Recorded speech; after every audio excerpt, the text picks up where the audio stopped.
Good morning everyone, welcome to the class. अभी के इस क्लास में हम लोग जो है पेपर नंबर 2 करने वाले हैं। पेपर नंबर 2 जो कि आपका यूनिट नंबर 10 हम लोग जो कर रहे थे, that is income tax and corporate tax planning. My name is Nidhi Saini. मैं आपको पेपर 1 के साथ साथ 2 की भी प्रिपरेशन कराती हूँ, जो कि बिल्कुल ही फ्री ऑफ कॉस्ट होता है। तो हम लोग लास्ट क्लास में कहाँ तक किया था हमने, जैसे कि इनकम टैक्स कर लिए थे, बेसिक कॉन्सेप्ट कर लिए थे एंड रेसिडेंशियल स्टेटस कर लिए थे। टैक्स इंसिडेंट यहाँ तक हो चुका था। अभी हमें एग्जेम्प्टेड इनकम से स्टार्ट करना है, फिर एग्रीकल्चर इनकम क्या होता है ये सब हमें करना है अभी। तो चलो चलते हैं स्ट्रेट, हमें कहाँ से हमें स्टार्ट करना है। तो ये हो चुका था, ये वाला भी हमने कर लिया था। डीम्ड रेसिडेंसी क्या होता है ये भी हो गया था। Deemed residency tax stateless person ये क्या होता है, जिसमें हम लोग 15 लाख तक का हमने लिमिट रखा है। 15 लाख से अगर एक्सीड होता है तब हम उसको डीम्ड रेसिडेंट मानेंगे। साथ ही साथ उनका कोई और कंट्री में टैक्सेशन नहीं हो रहा है।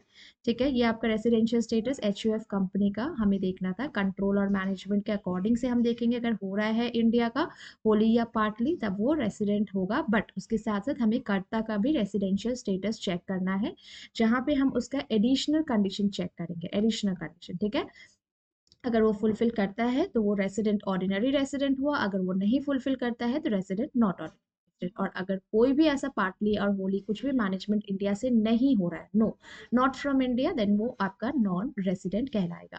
फर्म एओपी बीओआई के लिए बहुत ही ईजी था, जिसका हम पीओईएम चेक करेंगे, that is place of effective management. अगर उसका प्लेस ऑफ इफेक्टिव मैनेजमेंट आपका इंडिया से है तब हम उसको मानेंगे कि वो रेसिडेंट है। रेसिडेंट उसका जैसे कि यहाँ पे देखो, अगर उसका पीओईएम इंडिया से है, ठीक है, और साथ ही साथ वो एक इंडियन कंपनी है, ठीक है, तब वो होगा आपका रेसिडेंट। अब देखेंगे अगर वो इंडियन कंपनी नहीं है, जैसे कि अमेजन एक इंडियन कंपनी नहीं है, तो नेक्स्ट हम उसका क्या देखेंगे कि क्या उसका प्लेस ऑफ इफेक्टिव मैनेजमेंट इन आपका इंडिया से है, पार्टली या होली कुछ भी इंडिया से है। अगर है तब वो रेसिडेंट कहलाएगा, अगर नहीं है, नो, ना ही वो इंडियन कंपनी है, ना ही उसका place of effective management India से लेना देना कुछ नहीं है, तब वो स्ट्रेट अवे नॉन रेसिडेंट कहलाएगा। ठीक है, ये भी हो गया था। तो ये आपका वर्ड्स में लिखा हुआ है। अब हम इस पे आते हैं, इसको समझना बहुत इंपॉर्टेंट है। लिखा क्या है ध्यान से समझना। इसमें 3 कैटेगरी है आपका, एक resident, ordinary resident, not ordinary resident and non resident है। ठीक है, 3 कैटेगरी जो बेसिकली हमने रेसिडेंशियल स्टेटस को चेक करने के लिए यूज किया है। ठीक है, अब कोई भी ऐसा इनकम जो आपको रिसीव हो रहा है या रिसीव होने वाला है इन इंडिया, वेदर आपने कहीं और से अर्न किया है या इंडिया से ही अर्न किया है, कुछ भी ऐसा है, तब आप रेसिडेंट, ऑर्डिनरी रेसिडेंट में भी आओगे, नॉन ऑर्डिनरी रेसिडेंट में भी आएंगे एंड नॉन रेसिडेंट में भी आएंगे। मतलब यहाँ लिखा क्या है, इनकम रिसीव किया या फिर रिसीव करने वाले हो इंडिया में, तब आप तीनों कैटेगरी में फॉल करोगे। अब देखो, income which accrues or arises or deemed to accrue या arise in India, होने वाला है या हुआ है या होने होगा, ठीक है, वेदर रिसीव्ड इन इंडिया और एल्सवेयर, आपको कहीं और से रिसीव हुआ है या इंडिया से रिसीव हुआ है, कहीं से भी, ठीक है। रिसीव की बात की है, यहाँ क्या है, यहाँ पे अर्न की बात की गई है और यहाँ रिसीव की बात की गई है। अर्न हो, रिसीव हो, इंडिया से लेना देना है, तीनों कैटेगरी में आप फॉलो आउट करोगे। Next condition, income which accrues और अराइज आउटसाइड इंडिया। अभी तक कहाँ था, इन इंडिया, अभी तक इन इंडिया, अभी हम आउटसाइड इंडिया की बात कर रहे हैं। रिसीव भी outside India, from business which is control from India, मतलब इनकम आपको बाहर आउटसाइड इंडिया से मिल रहा है, अक्रू भी आउटसाइड इंडिया हो रहा है, बट कुछ ऐसा बिजनेस है जिसको आप कंट्रोल कहाँ से कर रहे हो, इंडिया से कर रहे हो। इन दैट केस आप रेसिडेंट होंगे, नॉट ऑर्डिनरी रेसिडेंट होंगे, बट नॉन रेसिडेंट नहीं होंगे। क्यों नॉन रेसिडेंट नहीं होंगे, क्योंकि आपका कुछ तो है जो कंट्रोल हो रहा है इंडिया से, और हमने क्या पढ़ा है, अगर आपका कुछ भी पार्ट अगर इंडिया से कंट्रोल होता है तब आप नॉन रेसिडेंट में नहीं फॉल करेंगे। ठीक है, आपका यहाँ पे समझ में आ गया कि सब कुछ इंडिया में नहीं हो रहा है, बट कुछ पार्ट कंट्रोल हो रहा है इंडिया से, तब आप resident, ordinary resident, non resident में भी जाएंगे, सॉरी नॉट ऑर्डिनरी रेसिडेंट में जाएंगे, बट नॉन रेसिडेंट नहीं कहलाएंगे। ठीक है, इनकम विच अक्रूज या अराइज आउटसाइड एंड रिसीव भी आपको आउटसाइड हो रहा है, अक्रू भी आउटसाइड, रिसीव भी आउटसाइड, लेकिन कोई अदर सोर्स है, अब सिर्फ रेसिडेंट, ऑर्डिनरी रेसिडेंट कहलाएंगे, non resident and not resident नहीं कहलाएंगे। इनकम विच अक्रूज या अराइजेस आउटसाइड एंड रिसीव भी आपको आउटसाइड इंडिया ही हो रहा है। ठीक है, अक्रू भी आउटसाइड है, रिसीव भी आउटसाइड है। During the preceding year remitted, remitted मतलब क्या होता है, रेमिटेड मतलब देखो यहाँ पे मैंने लिखा होगा जरूर से, रेमिटेड मतलब क्या होता है, हाँ जस्ट अ सेकंड। हाँ, रेमिटेड मतलब क्या होता है? रेमिटेड मतलब हुआ कि टैक्सेशन जहाँ पे होता है, एक मिनट। हाँ, रेमिटेड का मतलब क्या होता है? रेमिटेड मतलब हुआ टैक्सेशन डन आउटसाइड, मतलब हम टैक्स जो होता है अपने इनकम का आउटसाइड इंडिया कर रहे हैं, और will not tax again on transfer of Indian में, इंडिया रुपीज में। मतलब देखो, रेमिटेड मतलब हुआ कि आपका उस अमाउंट पे जो टैक्सेशन है वो आउटसाइड इंडिया लग, आप दोबारा से उस पे कोई टैक्सेशन चार्ज नहीं करने वाले हो। सेम लिखा है। रेमिटेड का मतलब क्या हुआ? टैक्सेशन डन आउटसाइड, हम आउटसाइड इंडिया टैक्सेशन ऑलरेडी कर चुके हैं, एंड विल नॉट, हम दोबारा से टैक्स नहीं करेंगे अगर आप उस अमाउंट को ट्रांसफर कर रहे हो इन इंडिया में। लेट्स से कि आप एक अर्निंग पर्सन हो, आप अर्निंग पर्सन हो तो आपको अपने घर पे पैसे देने पड़ते होंगे। बहुत कोई है जो बाहर से अर्न करते हैं, घर से घर पे पैसा भेजते हैं। तो मान लो आपकी जो कुछ भी इनकम है वो ऑलरेडी इस कंट्री में टैक्स हो चुकी है, ठीक है? तो अब जब आप इसको इंडिया भेजोगे, इस अमाउंट को इंडिया में भेजोगे इंडियन मनी में ट्रांसफर करके, तो इस पर टैक्स क्या दोबारा से लगेगा? नहीं, इस पर टैक्स दोबारा से नहीं लगेगा। इसी का मतलब होता है रेमिटेड। क्या होता है? रेमिटेड। वही यहाँ पे लिखा हुआ है कि प्रीसीडिंग ईयर में, और आप रेमिट कर रहे हो मतलब आप इंडिया भेज रहे हो to India during previous year, तो आप किसी भी कैटेगरी में फॉल नहीं करोगे। तो ये तीन कैटेगरी आपको समझने का है। यहाँ पे रेमिटेड की हेल्प से आप समझ सकते हो तीनों कैटेगरी में नहीं आएंगे।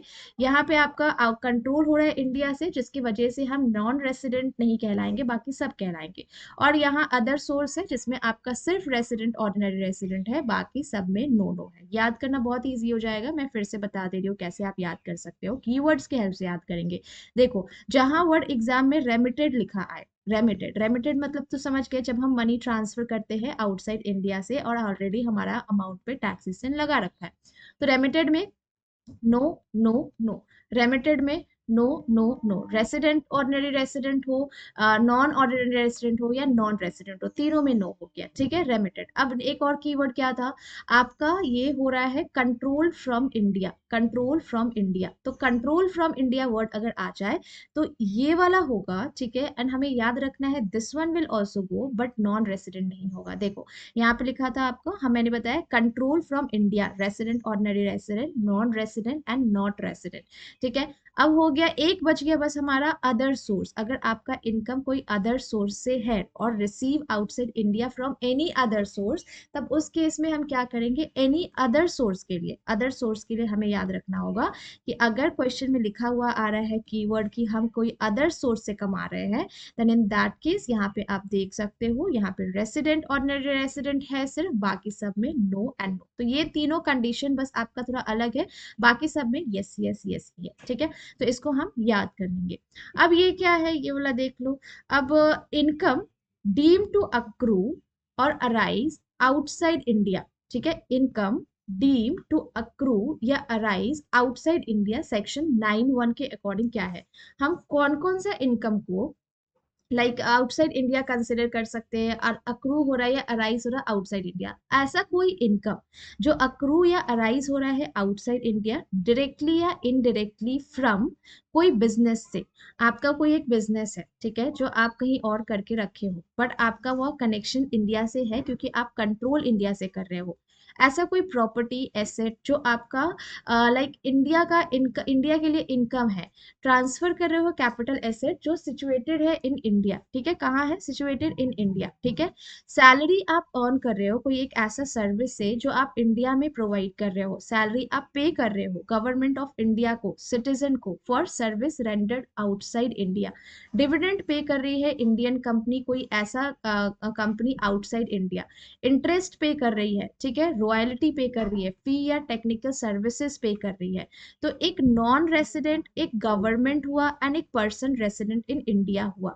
नॉन रेसिडेंट को हम मनी अगर वो बोरो कर रहे हैं किसी भी पर्पस के लिए, लाइक बिजनेस के लिए, प्रोफेशन के लिए, जो वो इंडिया में करना चाह रहे हैं, कोई भी ऐसा टेक्निकल सर्विसेज, रॉयल्टी, देखो इसका बस कहने का ये है कि ये आपका पेज में आपको बताया गया है कि इनकम जो आपको आउटसाइड इंडिया से हो सकता है, अक्रू हो सकता है इन इंडिया, बट आपको बाहर से भी लेना देना नहीं है, तो इस पेज से वही रिलेटेड है, ठीक है? आप इसको रीड आउट कर सकते हो। जैसे यहाँ क्या लिखा है देखो, income rising outside India, income आपका आउटसाइड इंडिया हो रहा है, any sum of money being paid without consideration by resident non corporate, ये हमारा गिफ्ट का आ जा रहा है, तो ये गिफ्ट का हम सेपरेट से पढ़ेंगे, 50,000 का जो गिफ्ट का है ये हम पढ़ेंगे रेसिडेंट नॉन रेसिडेंट का।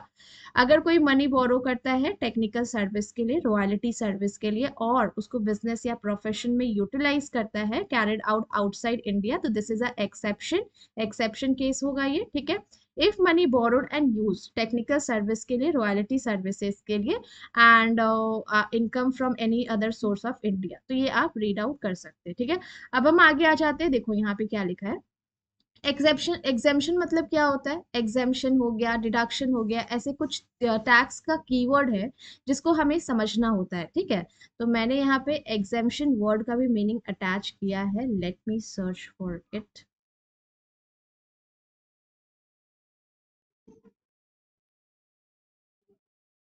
हाँ, एग्जेम्पशन मतलब क्या होता है, एग्जेम्पशन मतलब होता है आपका उस पे कोई टैक्स चार्ज नहीं होगा। क्या लिखा है, एग्जेम्पशन मतलब, एग्जेम्पशन मतलब हुआ नो टैक्स चार्जेस, मतलब उस अमाउंट पे, उस चीज पे कोई टैक्स नहीं मिलेगा आपको, नहीं लगेगा, एग्जेम्पशन हुआ। और डिडक्शन मतलब क्या हुआ, जैसे कि आपका एक अमाउंट है, उससे आप इतना अमाउंट डिडक्ट कर सकते हो, उतना का आपको छूट मिल रहा है, डिडक्शन, समझ में आया। एग्जेम्पशन मतलब हुआ कि आपको उस पे कोई टैक्स नहीं लगेगा, नो टैक्स, उस पे कोई टैक्स नहीं लगेगा। बट डिडक्शन मतलब क्या हुआ कि आपका कुछ ऐसा ग्रॉस टोटल इनकम है जिसमें हम आपको इतना डिडक्शन दे सकते हैं, जैसे कि 80C से लेकर के 80U तक में हम पढ़ेंगे। जैसे कि आपको एडुकेशन के लिए छूट दी जाती है, एडुकेशन में आपका कितना बच्चे के लिए छूट दी जाती है, 2 चाइल्ड तक छूट दिया जाता है इतना अमाउंट का, तो इतना आप, इतना मनी आप अपना ग्रॉस टोटल इनकम से डिडक्ट कर सकते हो, तो ये हुआ डिडक्शन। और एग्जेम्पशन मतलब उस पर कोई टैक्स चार्ज है ही नहीं, नो टैक्स चार्ज, कोई टैक्स चार्ज नहीं है। तो अब हम एग्जेम्पशन के बारे में पढ़ेंगे जिसपे हमारा कोई टैक्स है ही नहीं। तो एग्जेम्पशन अंडर सेक्शन 10, सेक्शन 10 जो है इनकम टैक्स एक्ट का, ये प्रोवाइड करता है आपको अलग अलग ऐसा इनकम जो कि एग्जेम्प्ट है टैक्स से, जिस पर कोई टैक्स नहीं है, देयर इज नो टैक्स। तो अभी आप कुछ ऐसा ऐसा पॉइंट्स के बारे में जानोगे जिसपे यू डोंट हैव टू पे एनी टैक्स, ठीक है। एग्जेम्पशन फ्रॉम टोटल इनकम, ये क्या लिखा है, कोई भी ऐसा इनकम जो सेक्शन 10 में फॉल होता है उस पर हम कोई भी टैक्स पेयर जो है टैक्स नहीं पे करेगा। एग्जेम्प्ट इनकम क्या क्या होता है, एग्जेम्प्टेड इनकम क्या क्या होता है जिसपे कोई टैक्स नहीं लगता है, जैसे कि एग्रीकल्चर इनकम। अब किसान लोग इतना मेहनत से पैसा कमाते हैं, इतना मेहनत से लाइक अर्न करते हैं, अब उसके थोड़ा बहुत अमाउंट कमाए गए पर हम उस पर टैक्स लगा देंगे, तो वो आदमी बचाएगा क्या और खाएगा क्या, है ना। और तो और पे क्या करेगा, राइट। तो कुछ ऐसा इनकम है, स्पेसिफिक इनकम, जैसे कि ग्रेचुटी हुआ, लीव इनकैशमेंट हुआ, एजुकेशनल स्कॉलरशिप हुआ, जैसे मैंने अभी आपको एजुकेशन का एग्जांपल दिया, तो ये एक आध ऐसा इनकम पर हम टैक्सेशन नहीं लगाएंगे जो एग्जेम्प्टेड है, ठीक है। अब कुछ ऐसा इनकम है, स्पेसिफाइड इनकम है, सेक्शन 10 के अंदर, एक्ट के अंदर मेंशन है, जिसको हम पढ़ेंगे। और डिडक्शन मतलब क्या होता है, डिडक्शन आपका चैप्टर 6A में मेंशन है। चैप्टर 6A इनकम टैक्स का प्रोवाइड करता है, आपको डिडक्शंस के बारे में बताता है। मतलब देखो, मैं ये यहाँ लिखा क्या है, सेक्शन 10 अगर आएगा तो सेक्शन 10 में हम सिर्फ और सिर्फ एग्जेम्पशंस के बारे में पढ़ेंगे, एग्जेम्पशंस। और एग्जेम्पशंस मतलब क्या हुआ कि हमें कोई टैक्स नहीं देना है। अब आ गया चैप्टर 6A, तो चैप्टर 6A की जब बात आएगी तो हम इसमें पढ़ेंगे डिडक्शंस के बारे में। डिडक्शंस मतलब क्या हो जाता है कि आपको आपका जितना भी ग्रॉस टोटल इनकम बन रहा है उतना से इस अमाउंट को आप डिडक्ट कर सकते हो, माइनस कर सकते हो, और फिर जो ये अमाउंट आएगा ये आप पे करोगे, ये हो जाता है आपका डिडक्शंस का मीनिंग। तो डिडक्शंस में आपको कुछ इन्वेस्टमेंट हुआ, एक्सपेंसेस हुआ, डोनेशंस हुआ, इसमें मिल जाता है। तो इनकम जो एलिजिबल है डिडक्शंस के लिए अंडर चैप्टर 6A, इसको हम पढ़ेंगे, जो आपका ग्रॉस टोटल इनकम में इंक्लूड करके टैक्स पेयर जो है माइनस करके देता है। आफ्टर इंक्लूडिंग मतलब जब आप ग्रॉस टोटल इनकम कैलकुलेट कर लेते हो, उसके बाद आप चैप्टर 6A के हिसाब से डिडक्शंस को लगाओगे। जैसे कि क्या डिडक्शंस हो गया, आपका पीपीएफ का डिडक्शंस हो जाता है, इक्विटी लिंक सेविंग स्कीम का हो जाता है, नेशनल पेमेंट पेंशन सिस्टम हो जाता है, डिडक्शंस जैसे कि इंश्योरेंस प्रीमियम का हो गया, प्रोविडेंट फंड का हो गया। डिडक्शंस होते हैं जो आप चैरिटेबल ऑर्गेनाइजेशन फंड, ठीक है, डिडक्शंस के बारे में हम जानेंगे। तो अभी यहाँ पे सेक्शन 10 लिखा है, मतलब ये क्या हो जाएगा, आपका एग्जेम्प्ट हो जाएगा। क्या एग्जेम्प्ट मतलब हम एग्जेम्पशंस का पढ़ रहे हैं, जहां पे आपको no tax you have to pay. तो सबसे पहला सेक्शन 10 में जो आपका आता है जिसपे आपका कोई टैक्स नहीं लगता है, वो है एग्रीकल्चर इनकम।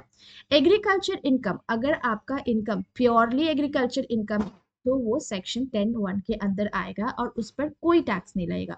बट ये प्योरली वर्ड मैंने यूज किया, इसका मतलब क्या है, अब मान लो कोई एक पर्सन है जो विलेज में रहता है, ठीक है, विलेज में रहता है, वो खाली सिर्फ और सिर्फ एग्रीकल्चर इनकम से ही कमाता है और एग्रीकल्चर इनकम से कमा के अपना घर को रन करता है। तो ये हो गया आपका प्योरली एग्रीकल्चर इनकम, मतलब सिर्फ और सिर्फ एग्रीकल्चर इनकम है, इसमें कोई धांधली नहीं है, कोई मिलावट नहीं है, ठीक है।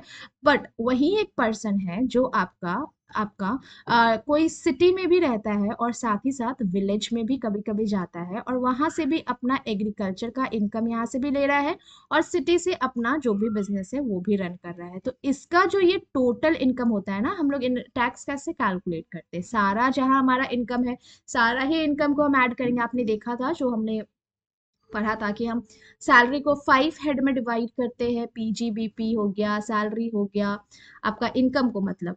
तो ऐसे करके ये इनकम यहाँ पे मेंशन करेगा। तो इस तरीके से ये तो बोलेगा कि अच्छा एग्रीकल्चर इनकम तो एग्जेम्प्ट है, तो मैं एक काम करता हूँ, जो मेरा बिजनेस का इनकम है उसको एग्रीकल्चर में शो कर देता हूँ और एग्रीकल्चर का इनकम बिजनेस में शो कर देता हूँ। ये ऐसा क्यों सोचेगा, क्योंकि इसको पता है कि एग्रीकल्चर इनकम एग्जेम्प्ट है और अगर ये एग्जेम्प्ट है तो मैं एक काम करता हूँ, जहां से मुझे सबसे ज्यादा प्रॉफिट हो रहा है इस अमाउंट को मैं एग्रीकल्चर में शो करके बच जाता हूँ और एग्रीकल्चर इनकम से मुझे मुझे थोड़ा बहुत पैसा आ रहा है वो मैं बिजनेस में शो करके अपना काम निकाल ले रहा हूँ। बट ऐसा नहीं होता है, ये आपका मिक्सचर हो जाएगा। क्या मिक्सचर है, ये आपका ये एग्रीकल्चर इनकम भी हो गया, बिजनेस इनकम भी हो गया। तो क्या इसका पूरा का पूरा अमाउंट जो है यहाँ पे एग्जेम्प्ट हो जाएगा, क्या ये टोटल अमाउंट एग्जेम्प्ट हो जाएगा, मीन्स ये सेक्शन 10 के अंदर फॉल करेगा क्या, हम लोग देखेंगे अभी, ठीक है। कि क्या आपका दो पर्सन के बारे में हमने अभी देखा, एक हो गया ये जो सिर्फ और सिर्फ एग्रीकल्चर इनकम कमा रहा है और एक हो गया ये जो एग्रीकल्चर इनकम के साथ साथ बिजनेस इनकम भी देख रहा है।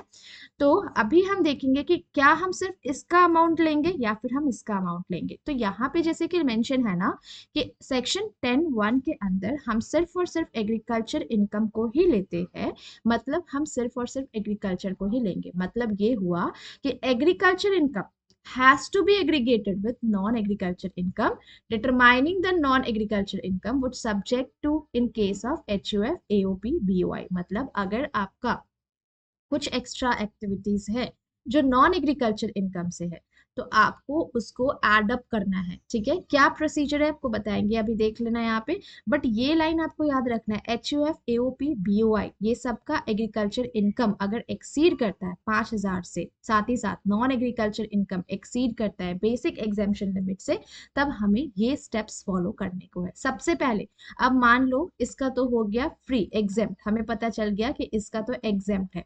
बट यहाँ पे हम देख रहे हैं ये एग्रीकल्चर इनकम साथ ही साथ नॉन एग्रीकल्चर इनकम भी है।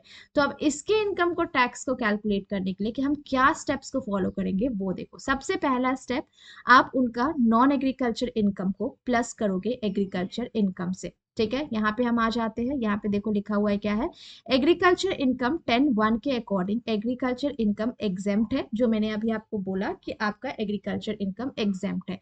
लेट्स से कि कोई जैसे कि वो पर्सन था उसने एग्रीकल्चर और नॉन एग्रीकल्चर इनकम दोनों रखा है, तो उस केस में हम लोग मान लेते हैं कि उसका 5 लाख आता है एग्रीकल्चर इनकम से एंड 10 लाख आता है नॉन एग्रीकल्चर से। पहले मैंने स्टेप आपको क्या बताया कि आपको प्लस करना है नॉन एग्रीकल्चर और एग्रीकल्चर इनकम को, non agriculture plus agriculture income को हमें क्या करना है, प्लस करना है। तो यहाँ पे क्या किया मैंने, 5 लाख इसका एग्रीकल्चर का, 10 लाख इसका नॉन एग्रीकल्चर का, दोनों को ऐड कर दिया तो 15 लाख हो गया। तो क्या 15 लाख क्या एग्जेम्प्ट हो जाएगा total whole will not exempt, नहीं ये एग्जेम्प्ट नहीं होगा। ये सिर्फ और सिर्फ एप्लीकेबल है किसी एक individual, HUF, AOP, BOI and AJP के लिए।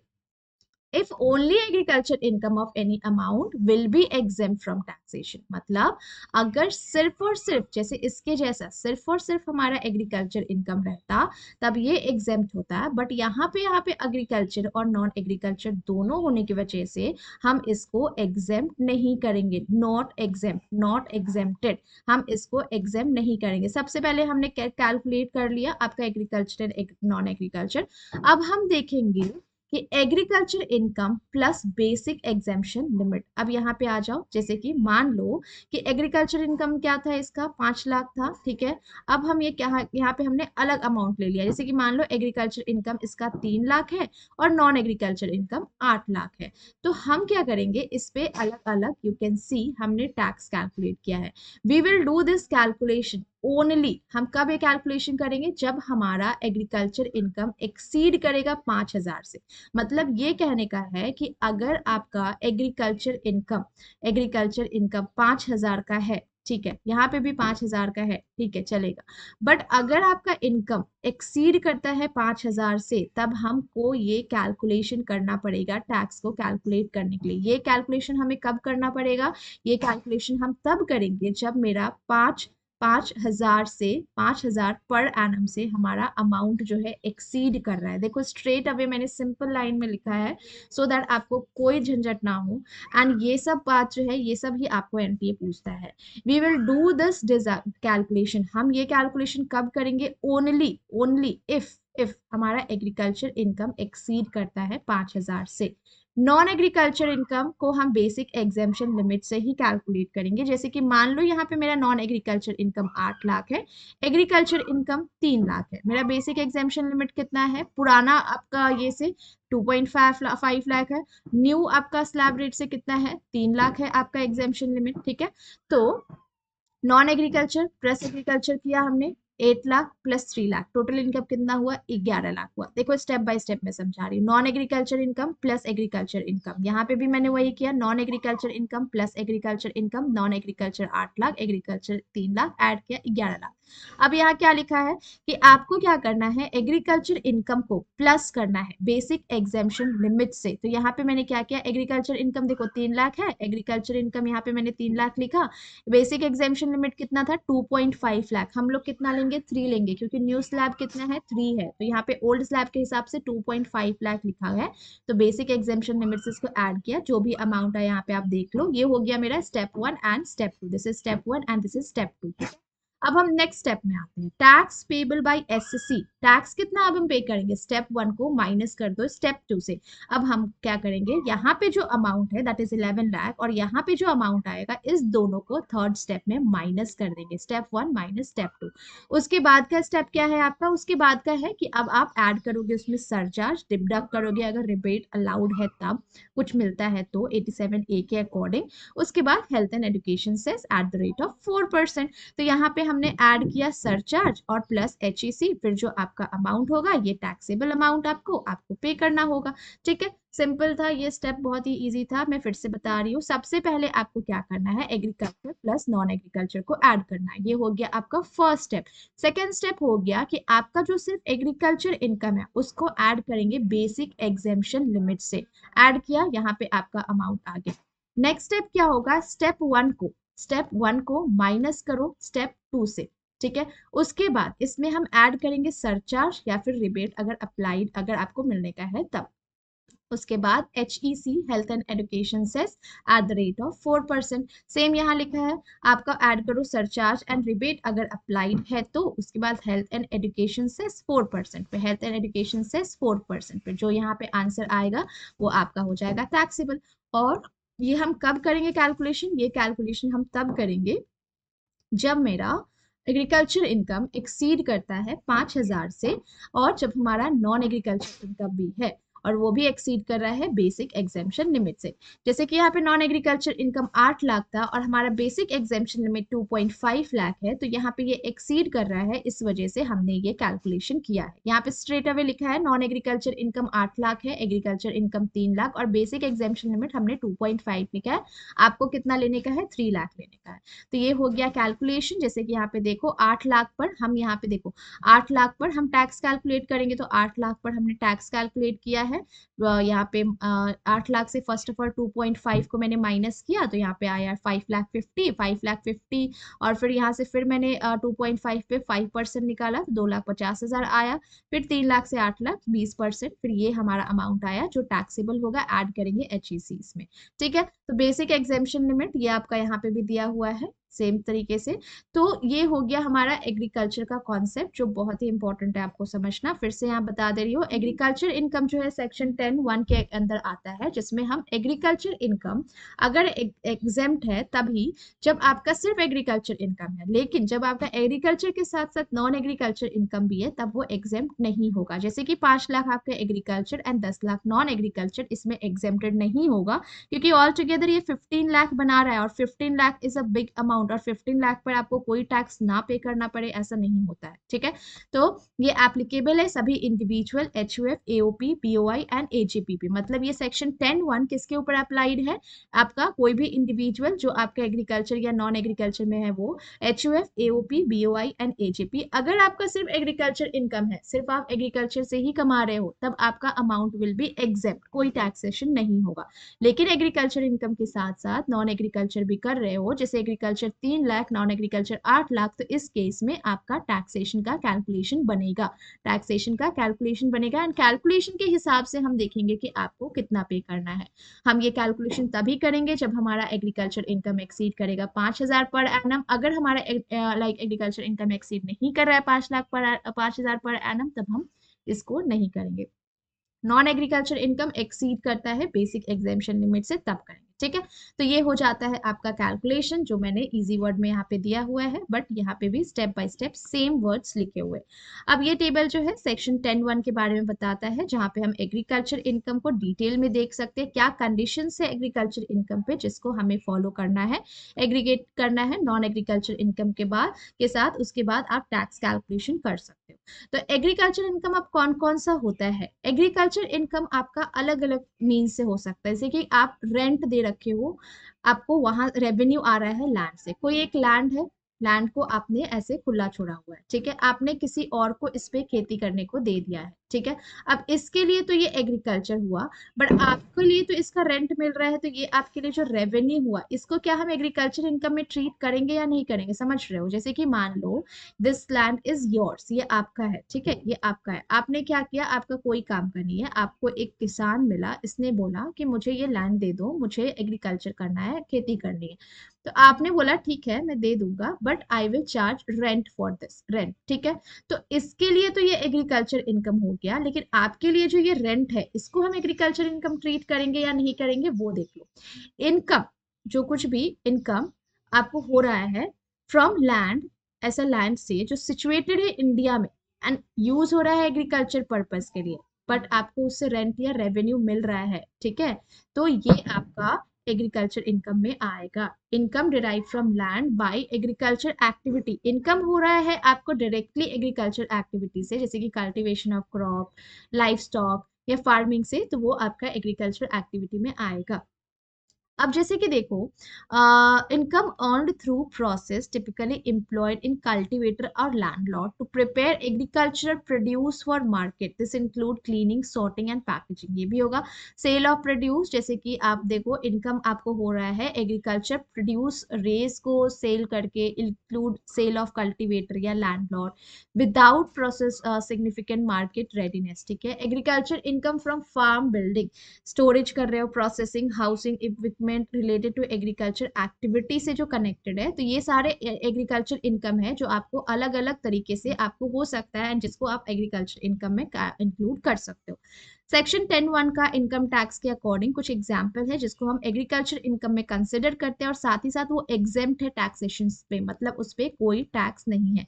जैसे इनकम आपको हो रहा है कैसे, आप बेच रहे हो रीप्लांटेड ट्रीज से, रेवेन्यू जनरेट हो रहा है रीप्लांटेड ट्रीज से, बेच रहे हो बीज को, सीड को बेचते हैं ना, तो उससे आपको प्रॉफिट हो रहा है, उसको भी, ठीक है। रेंट आपको रिसीव हो रहा है एग्रीकल्चर लैंड से, जो मैंने अभी आपको ये वाला एग्जांपल दिया, ये भी आपका एग्रीकल्चर एक्टिविटी में इंक्लूड होगा। ग्रो कर रहे हो फ्लावर्स एंड क्रीपर्स, इससे आपको रेवेन्यू जनरेट हो रहा है, ठीक है, आपको जो डेकोरेटिव ऑर्नामेंटल पर्पस में यूज होता है। पार्टनरशिप में इंगेज हो एग्रीकल्चर प्रोड्यूस या एक्टिविटीज के लिए, तो ये भी होगा। इंटरेस्ट आपको रिसीव हो रहा है किसी पार्टनर से जो एग्रीकल्चर एक्टिविटीज में इंक्लूडेड है, इन्वॉल्व है, एंड वो इन्वेस्ट कर रहा है, उनसे आपको इंटरेस्ट मिल रहा है, ठीक है, ये भी होगा। सैपलिंग सीडलिंग आप ग्रो कर रहे हो, जैसे कि नर्सरी होता है ना जहाँ पे काफी प्लांट्स आप परचेज कर सकते हो, तो वो भी आपका एग्रीकल्चर में काउंट होगा। अब कुछ ऐसे इनकम है जो आपका not considered as agriculture income, आपका एग्रीकल्चर इनकम में नहीं आता है। जैसे कि घास देखे हो, घास तो ऑटोमेटिक निकल आता है, तो वो आप बेच रहे हो और आप सोच रहे हो उसको बेच करके मैं उसको एग्रीकल्चर में शो करूंगा, नहीं, क्योंकि वो आपका ऑटोमेटिक होता है। सेल ऑफ ग्रास या ट्रीज जो ऑटोमेटिक होता है, जिसमें आपको कोई मेहनत नहीं करना है। रेवेन्यू आपको जनरेट मींस आप अर्न कर रहे हो सेल करके कुछ ऐसे वेजिटेशन को या ट्रीज को जो नेचुरली ग्रो करते हैं, जिसमें ह्यूमन का कोई इन्वॉल्वमेंट नहीं है, तो उसको अगर आप बेच करके कुछ कमा रहे हो तो वो आपका एग्रीकल्चर इनकम में नहीं आएगा। क्या लिखा है यहाँ पे, इनकम फ्रॉम सेल, बेच करके क्या, घास को, ट्रीज को, दैट इज ग्रोन स्पॉन्टेनियसली, मतलब ऑटोमेटिक ग्रो हो रहा है, ठीक है। Income from process of produce without carrying out agriculture operation, मतलब आपने कुछ भी एग्रीकल्चर का कोई काम नहीं किया है, आपने कुछ भी एग्रीकल्चर एक्टिविटी नहीं की है, ठीक है। जैसे कि आपने देखा होगा जो ये बॉटल आता है मार्केट में माजा का, जो मार्केट में बॉटल आता है स्लाइस का, ठीक है। अब इसका क्या हो रहा है कि डेफिनेटली अब आप बोलोगे मैम मेरे मेरे मेरे ट्री में एप्पल मैंगो है, मैं इससे इसको लाइक कन्वर्ट करके बेच रहा हूँ, तो मैंने तो मैंगो को ग्रो करने में तो मेहनत लगाया है ना, तो मुझे क्यों नहीं ये एग्रीकल्चर में मिलेगा। तो आपको बताया जा रहा है कि आपने ये डायरेक्टली इसको माजा जब मैंगो को बेचा ना, तभी एग्रीकल्चर में काउंट होगा। बट कोई एक ऐसा लैंड है, कोई एक ऐसा जगह है जहाँ पे आप इसको क्या कर रहे हो, क्लीनिंग, सॉर्टिंग, पैकेजिंग, ऐसा कुछ कर रहे हो, और आप उसको भी बोलोगे एग्रीकल्चर में काउंट करने, तो वो नहीं आएगा। तो आपको कुछ ऐसा इनकम हो रहा है, किससे, सेल हो रहा है, क्या चीज का, produce without carrying out agriculture operation. जैसे कि एक बॉटल को प्रिपेयर करना, बॉटल जो माजा का होता है उसको प्रिपेयर करना, और आप बोलोगे उसको भी काउंट करो क्योंकि वो एग्रीकल्चर से ही रिलेटेड है, एग्रीकल्चर का ही सामान पैक होकर जा रहा है, तो नहीं, ऐसा नहीं होता, ठीक है। नेक्स्ट देख लो, income in case where produce is subjective substantial processing that changes the nature of the product, जो अभी मैंने आपको बताया, कैनिंग ऑफ फ्रूट्स या फिर वेजिटेबल्स, जैसे कि माजा हो गया, ठीक है, कोकोनट वाटर हो गया, ठीक है। कोकोनट वाटर वो नहीं जो आपका लाइक जो आपको रोड में बेचते हैं, वो नहीं, मैं उसकी बात कर रही हूँ जो आजकल बना हुआ पैक बॉटल में आता है, उसकी बात कर रही हूँ, ठीक है। तो जो फंडामेंटली चेंज करता है अपना फॉर्म, ठीक है, उसमें हम ओरिजिनल चीज से उसको चेंज कर रहे हैं। जैसे कि ओरिजिनल चीज क्या हुआ, ओरिजिनल चीज हुआ ये मैंगो, बट इस ओरिजिनल मैंगो को हम चेंज करके क्या बना रहे हैं, एक सॉफ्ट ड्रिंक बना रहे हैं, जैसे कि माजा या स्लाइस बना रहे हैं। तो यहाँ पे इसका ओरिजिनल फॉर्म जो हुआ ये चेंज हुआ, तो ये आपका एग्रीकल्चर में नहीं आएगा। जैसे कि वो कोकोनट वाटर जो होता है, जब ये आप ऐसे वाला जो पीते हो पाइप डाल करके, ठीक है, ये आपका आपका एग्रीकल्चर में आएगा। बट इसी कोकोनट वाटर को अगर हम बॉटल में पैक करके बेचे, तो ये आपका एग्रीकल्चर में काउंट नहीं होगा। Income from trees that has been cut and sold as a timber, आपको उससे रेवेन्यू हो रहा है, जो टिम्बर हुआ, लंबर हुआ, या ऐसा कोई वुड प्रोडक्ट से, तो आपका वो काउंट नहीं होगा। स्टोन क्वेरीज, आप स्टोन को बेच रहे हो, मिनरल फ्रॉम क्वेरीज, ठीक है, एग्रीकल्चर एक्टिविटी में नहीं आएगा। ब्रीडिंग ऑफ लाइफ स्टॉक, जैसे कि animal, cattle, ship, horses, breeding, selling, ये सब नहीं होगा, ठीक है। डेयरी रिलेटेड एक्टिविटीज, जैसे कि मिल्क बेच रहे हो, चीज बेच रहे हो, या अदर कोई डेयरी प्रोडक्ट को बेच रहे हो, तो ये आपका एग्रीकल्चर में काउंट नहीं होगा। पोल्ट्री फॉर्म है आपका, पोल्ट्री फार्मिंग करते हो, चिकन, डक्स, टर्कीज, इसको बेच रहे हो, पोल्ट्री, तो ये भी आपका नहीं काउंट होगा। ब्रिक मेकिंग, ईंट बनाते हैं ना हम लोग, तो ये भी नहीं होगा। वाटर प्रोवाइड कर रहे हो एग्रीकल्चर को, इरिगेशन के लिए, एग्रीकल्चर पर्पस के लिए नहीं, तो आपका वो एग्रीकल्चर काम नहीं है, आपका पानी बेचने का काम है, तो पानी आजकल बिकता है तो वो आपका एग्रीकल्चर में काउंट नहीं होगा, ठीक है। Income derive from letting out land, आप क्या कर रहे हो, आप डायरेक्टली इंगेज नहीं हो, without engaging in agriculture activity आपको रेंटल इनकम मिल रहा है, बट आप इन्वॉल्व नहीं हो एग्रीकल्चर इनकम में। ट्रांसफर ऑफ एग्रीकल्चर लैंड, ये भी नहीं होगा। तो सिंपल यहाँ पे लिखा हुआ है agriculture income and non agriculture income, तो ये हो गया आपका एग्रीकल्चर इनकम, ये हो गया non agriculture income. Sale of seed, flower grow करना, क्रीपर ग्रो करना, रेंट रिसीव करना, grazing of cattle, agriculture activities के लिए, income from growing of bamboo, तो ये सब आपका एग्रीकल्चर में आएगा। नॉन एग्रीकल्चर इनकम जैसे कि breeding of life stock, poultry farming, fisheries हो गया, डेयरी फार्मिंग हो गया, सेल ऑफ सिल्क कुकुन हो गया, एससी ग्रोइंग मलबरी लीव्स हो गया, ये आपका नॉन एग्रीकल्चर में होगा। तो सिंपल था आपका एग्रीकल्चर इनकम में कौन कौन सा कैलकुलेट होगा, कौन कौन सा कैलकुलेट नहीं होगा, वो आप यहाँ से देख लिया। अब हम आ जाते हैं आपका सेक्शन 10(2) में। सेक्शन 10(2) में भी है आगे जो सब, ये सब भी एग्जेम्प्टेड है। जैसे कि मान लो सेक्शन 10(2)(a) की अगर हम बात करें, सेक्शन 10(2)(a जो है ये बेसिकली आपका HUF फैमिली के लिए है, हिंदू अनडिवाइडेड फैमिली के लिए।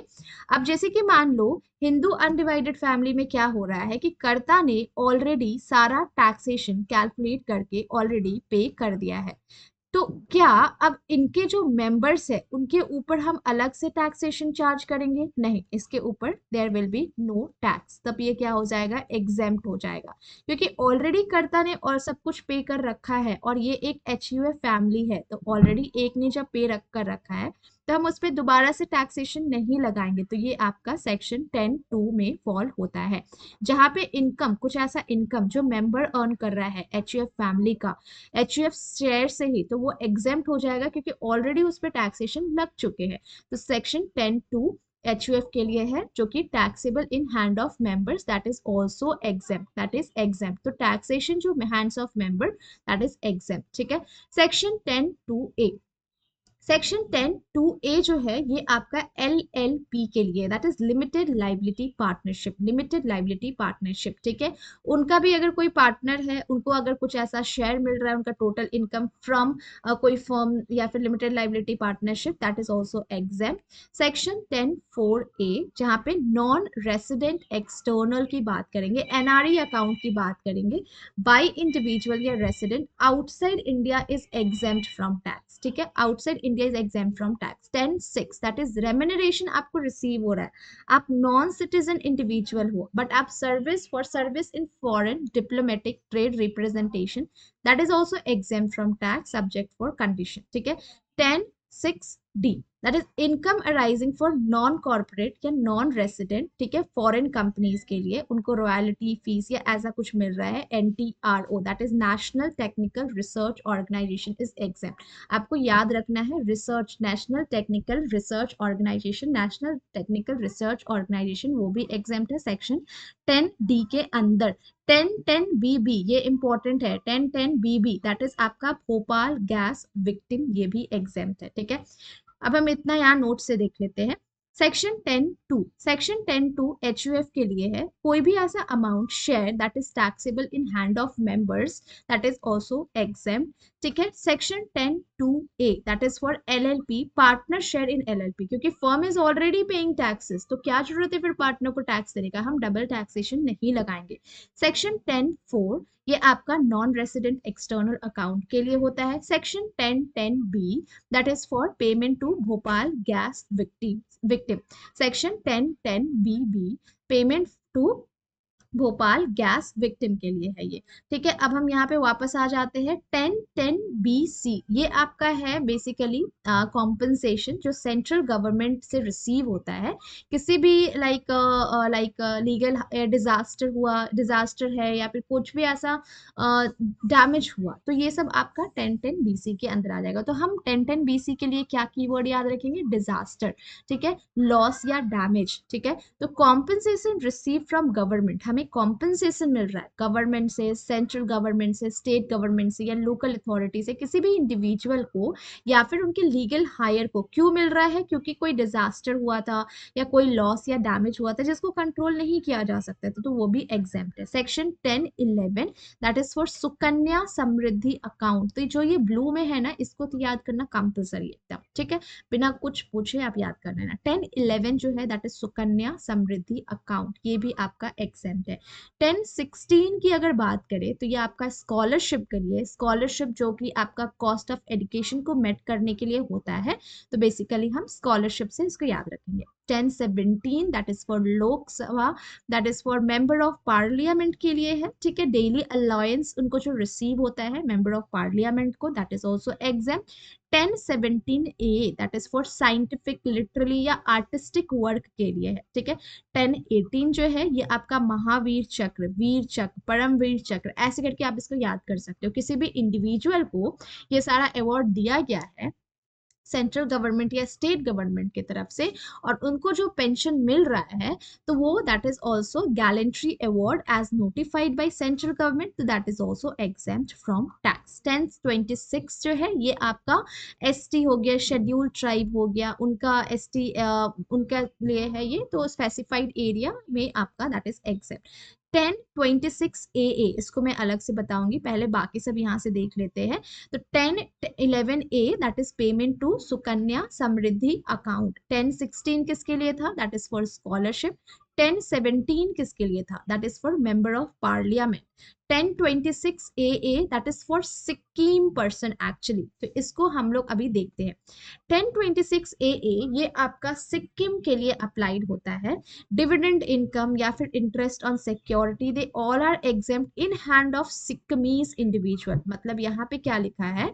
10(26)AA फर्स्ट ऑफ ऑल तो किसी सिक्किम पे अप्लाई, सिक्किम या मतलब सिक्किम वाला लोगों पे अप्लाई होता है, सिक्किमीज पे अप्लाई होता है। जैसे कि मान लो ये एक पर्सन है, अब ये सिक्किम से है, कोई भी मेल या फीमेल, अब ये मैरी भी करता है किसी किसी मैरी करता है मान लो, ठीक है, जैसे कि मेल पर्सन मैरी करता है किसी नॉन सिक्किमी से। क्या बोला मैंने? अगर कोई पर्सन यहाँ पे 10(26)AA को समझना ध्यान से, 10(26)AA, अब जैसे कि मान लो ये एक पर्सन है, ठीक है, ये क्या है? ये आपका सिक्किम का रहने वाला है, सिक्किम का, ठीक है, सिक्किम का। अब होता ये है कि ये एक मेल मेंबर है, ठीक है। अब ये जिससे शादी करता है, फीमेल मेंबर से शादी करेगा, ठीक है, फीमेल से शादी किया, और फीमेल मान लो कोई नॉन सिक्किमी है, सिक्किम की नहीं है, तो होता क्या है बेसिकली, जो हस्बैंड होते हैं हम उसी में ये हो जाते हैं, बेसिकली हस्बैंड का ही रिलीजन को हम लोग फॉलो करते हैं। तो यहाँ पे तो कोई चेंज तो हुआ नहीं ना, मतलब अगर मेल कोई मेल है और फीमेल से वो शादी कर रहा है जो कि नॉन सिक्किमी है, और इन दोनों का शादी हो रहा है, और इसके वजह से क्या आपका टैक्सेशन में कोई चेंजेस आएगा? नहीं।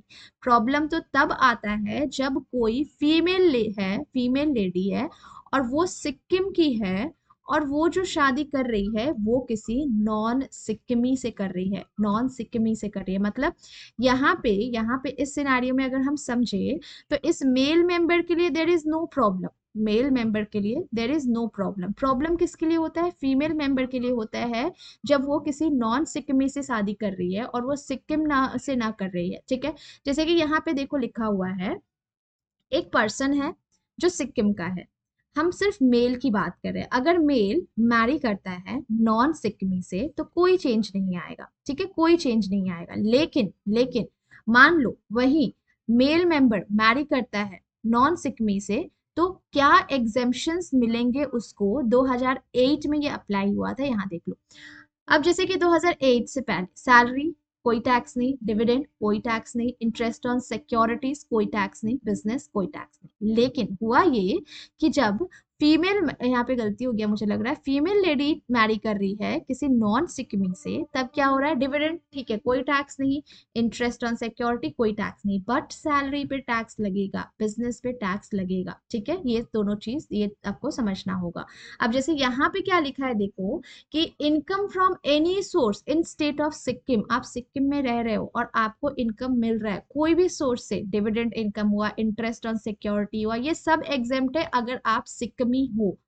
बट ये सब अब अवेलेबल कब से नहीं है? आपका 1 अप्रैल 2008 से, जब कोई वुमेन मैरी करती है नॉन सिकमी से। समझ में आया? जैसे कि यहाँ पे ये डायग्राम का मैंने आपको बताया, इसको मैं चेंज ही कर देती हूँ। तो ये डायग्राम बेसिकली ऐसे जाएगा, ऐसे, ठीक है, ऐसे जाएगा। यहाँ पे ये मेल मेंबर नहीं, non male member that is female पे अप्लाई होता है।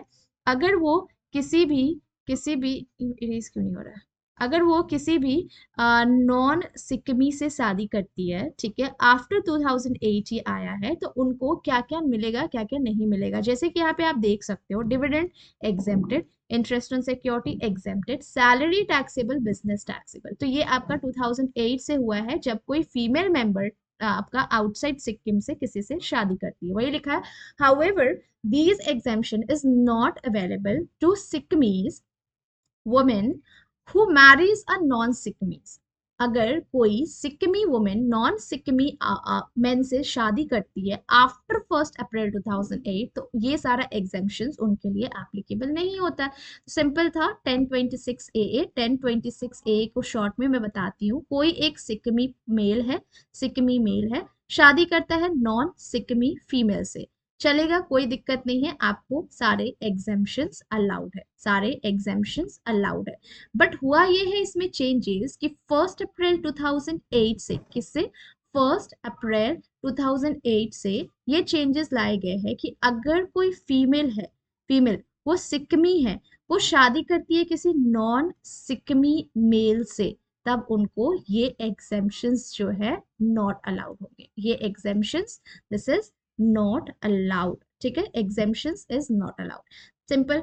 1030 की बात करें तो 1030 जो है ये आपका टी से रिलेटेड है, टी, ठीक है, कोई मैन्युफैक्चरिंग ग्रोइंग टी जो होता है ना, दैट इज एग्जेम्प्ट, एग्जेम्प्ट, ठीक है, इसको भी हम पढ़ेंगे आगे भी।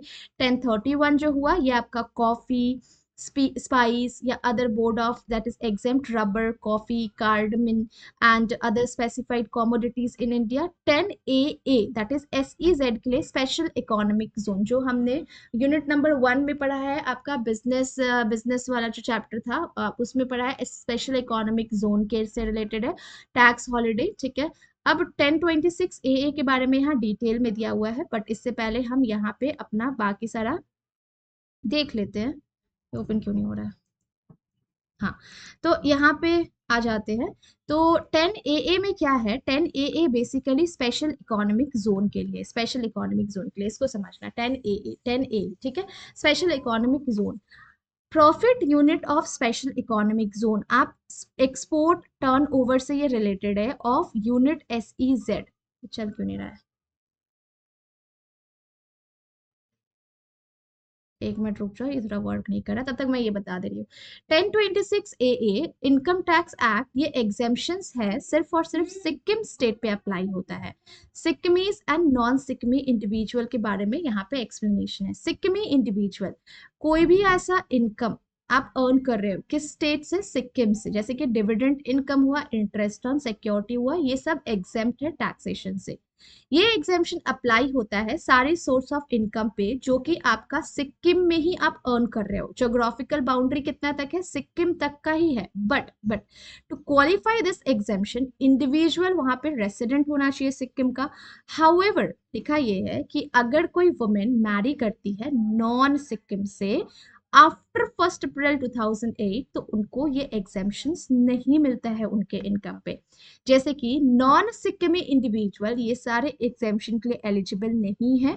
तो non Sikkimi individual are subject to regular tax income, तो उन पे रेगुलर टैक्स इनकम लगेगा। 1026 AAA के अकॉर्डिंग ये स्पेशल टैक्स एग्जेम्पशंस है जो कि सिर्फ और सिर्फ सिक्किमीज को ही दी जाती है, including dividend, interest on security, salaries, ये सब पे। बट कंडीशंस है, सिक्किमीज वुमेन अगर मैरी करती है नॉन सिक्किमीज से 1 अप्रैल 2008 से, तो ये आपको बेनिफिट नहीं मिलता है एग्जेम्पशंस का, आपके ऊपर स्टैंडर्ड इनकम टैक्स लॉज ही एप्लीकेबल होते हैं। सेक्शन 10AA जो अभी मैंने आपको बताया सेक्शन 10AA के बारे में, सेक्शन 10AA क्या बोलता है कि हम इसको the tax holiday aims to encourage investment, यहाँ पे हम टैक्स हॉलिडे मतलब इन्वेस्टमेंट को इनकरेज करने के लिए प्रोवाइड कर रहे हैं स्पेशल इकोनॉमिक जोन को डेवलपमेंट पर्पज से। टैक्स ट्रीटमेंट यहाँ पे थोड़ा अलग है, जैसे कि मान लो SEZ एरिया है, स्पेशल इकोनॉमिक जोन एरिया है, वहां पे आपका टैक्स हॉलिडे 1 अप्रैल 2005 से एलिजिबल है टैक्स हॉलिडे, ठीक है। Duration tax holiday 15 consecutive years के लिए। देखो जो कीवर्ड बता रही वो यहाँ से याद रखना, बाकी सब हम नोट से पढ़ेंगे, ठीक है। आपको ये समझ में आ गया कि 10AA आपका स्पेशल इकोनॉमिक जोन का टैक्स हॉलिडे से कनेक्टेड है, 1 अप्रैल 2005 से दैट इज एलिजिबल है, ठीक है। ये बेसिकली हम उस जगह को डेवलपमेंट करने के लिए ये वाला आपका सेक्शन लाया गया है, जिसमें टोटल 15 कंसेक्यूटिव असेसमेंट ईयर होता है। कितना होता है? 15 असेसमेंट ईयर होता है, कंसेक्यूटिव असेसमेंट ईयर। एग्जेम्पशंस कैसे कैलकुलेट होता है वो देखो, पहला 5 ईयर, क्या बोला मैंने, टोटल 15 ईयर बोला, टोटल 15 ईयर होता है। पहला 5 साल, दूसरा 5 साल, लास्ट का 5 साल। पहला 5 साल में आपको 100% आपको प्रॉफिट जो हो रहा है दैट इज एग्जेप्ट, ठीक है। आपको जितना भी प्रॉफिट हो रहा है एग्जेप्ट। दूसरा 5 साल को आपको 50% देना होगा, मतलब 50% ही सिर्फ एग्जेप्ट होगा टैक्सेशन से, लेकिन आपको 50% देना होगा।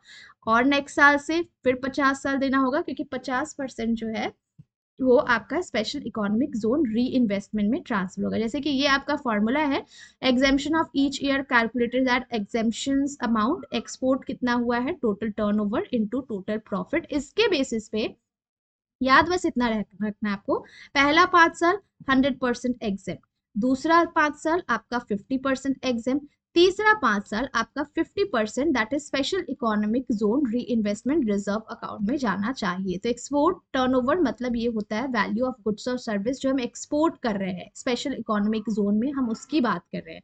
मतलब आपका स्पेशल इकोनॉमिक जोन को डेवलप करने के बारे में मैंने बोला था आपको पहले, तो इसको डेवलप कैसे करना है, एक्सपोर्ट की बात कर रहे हैं, टोटल टर्नओवर कितना हो रहा है, हम कितना प्रॉफिट कमा रहे हैं लास्ट 5 ईयर से हम देखेंगे, जो कि आपका लास्ट 5 ईयर का मतलब पहला 5 साल हो गया, दूसरा 5 साल हो गया, लेकिन जो ये तीसरा 5 साल है ये तो बिल्कुल से ही आपका ट्रांसफर होना चाहिए री इन्वेस्टमेंट में इन SEZ अकाउंट, ठीक है। तो यहाँ पे आ जाओ, यहाँ पे क्या लिखा है देखो, 10AA के अकॉर्डिंग जो कि स्पेशल इकोनॉमिक जोन के लिए होता है, उनका डेवलपमेंट पर्पज से ये सेक्शन लाया गया है। अब ये जो कुछ भी प्रॉफिट कमा रहे हैं इसको हम कैसे कैलकुलेट करेंगे, export turnover of unit SEZ and total turnover into total profit, ठीक है। अब जैसे कि एग्जेम्पशन ये कैसे होगा, 100% आपको 5 साल तक के लिए एग्जेम दिया जाएगा, मतलब फुल्ली एग्जेम। दूसरा 5 साल के लिए आपको 50% देना होगा 6 से 10 साल के लिए, जो सिर्फ और सिर्फ 50% टैक्सेबल होगा। तीसरा जो आपका साल होगा 11 से 15 साल की बात करें, तो आपको 50% उसमें देना होगा, ट्रांसफर होगा स्पेशल इकोनॉमिक जोन री investment reserve, special economic zone री इन्वेस्टमेंट रिजर्व। तो ये पे ये वाला हो गया आपका SEZ के बारे में। अब ये जो है आपका डिडक्शन हम नेक्स्ट क्लास से करेंगे डेफिनेटली यहाँ पे, लेकिन ये वाला पॉइंट्स आपको बहुत इंपॉर्टेंट है समझना, क्योंकि इससे बहुत बार आपको क्वेश्चन पूछा जा चुका है। लिखा है यहाँ पे इनकम की बात कर रहे हैं हम, जो आपको टी से होता है, कॉफी से होता है, टी को ग्रो करके होता है, कॉफी को मैन्युफैक्चर करके होता है। तो मान लो एक आपका एग्रीकल्चर एक्टिविटी में जाता है, एक नॉन एग्रीकल्चर, और इनका अकॉर्डिंग इनकम टैक्स रूल्स के अकॉर्डिंग, ठीक है। तो ये वाला इनकम और नॉन एग्रीकल्चर इनकम किस में कैलकुलेट होगा, कितना परसेंट, ठीक है। अब जैसे कि आप ग्रो कर रहे हो, मैन्युफैक्चर कर रहे हो टी, कहाँ पे, इंडिया में, तो आपका 40% जाएगा नॉन एग्रीकल्चर, और एग्रीकल्चर में 60%, ईजी है। आप क्या कर रहे हो, लाइक यहाँ पे रबर को मैन्युफैक्चर कर रहे हो, ठीक है। Seller by seller in India, rubber की बात हो रही है, रबर को ग्रो करना एंड सेल करना in India, 35% non agriculture and 65% आपका एग्रीकल्चर। कॉफी को ग्रो कर रहे हो, क्योर कर रहे हो by seller, that is 25% non agriculture, agriculture 75%। अब यहाँ पे जैसे कि देखो ग्रो कर रहे हैं, क्योर कर रहे हैं, रोस्ट कर रहे हैं, grounded by seller in India, sale of coffee की बात कर रहे हैं, 40% नॉन एग्रीकल्चर, 60% एग्रीकल्चर। तो ये आपको लर्न करना है, यस ये आपको लर्न करना है। अब मैं आपको इसका कीवर्ड बताती हूँ, इसको आप याद कैसे कर सकते हैं। अच्छा उससे पहले मैं आपको बता देती हूँ कैसे आपका सैलरी यहाँ से स्टार्ट हो जाएगा, तो मैं आपको नेक्स्ट क्लास में ये बताऊंगी, ये सैलरी का पार्ट हो जाएगा। ठीक है, तो यहाँ तक हमारा एग्जाम्शंस था। जो हमारा एग्जाम्शंस ओवर हो चुका है आज का क्लास का, जो एग्जाम्शंस का मेरे को पढ़ाने का था। अब हम की अपने नोट्स के पेज से पढ़ लेते हैं एक बार वो एग्रीकल्चर इनकम और नॉन एग्रीकल्चर इनकम के बारे में। हाँ, यहाँ पे देखो, अब जैसे कि हम बात करते हैं टी की।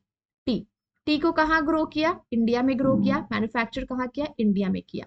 तो आपका एग्रीकल्चर इनकम सबसे ज्यादा होगा, क्योंकि ग्रो भी आप कर रहे हो, मैन्युफैक्चर भी आप कर रहे हो, तो आपका एग्रीकल्चर इनकम ज्यादा होगा। तो याद रखेंगे, टी ग्रो भी इंडिया में हो रहा है, मैन्युफैक्चर भी इंडिया में हो रहा है, मतलब 60% एग्रीकल्चर एंड 40% बिजनेस का जाएगा। ठीक है, 60-40। हम आ जाते हैं अब रबर की। रबर की बात करें तो सिर्फ ग्रो हो रहा है इंडिया में, ग्रो हो रहा है इंडिया में, मतलब इंडिया से रिलेटेड है, तो हम ज्यादा परसेंट एग्रीकल्चर को देंगे, 65% agriculture and non agriculture 35%। Non agriculture कितना? 35%। कॉफी ग्रो हो रहा है, क्योर किया जा रहा है इंडिया में, ठीक है, तो दैट इज 75% आपका एग्रीकल्चर में जाएगा एंड 25% नॉन एग्रीकल्चर मतलब बिजनेस में।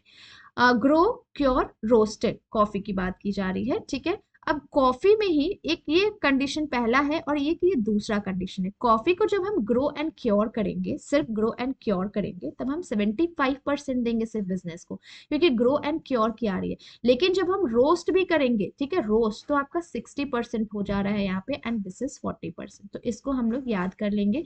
ये चार्ट बहुत इंपॉर्टेंट है आपके एग्जाम पॉइंट ऑफ व्यू से भी, ठीक है। तो चलो, आई होप आपको यहाँ तक का सेशन समझ में आया हो और आपको अच्छा लगा हो। कहीं कुछ डाउट होने से डेफिनेटली आप कमेंट कर सकते हो। Thank you so much for watching. Kindly like, comment, share and subscribe also.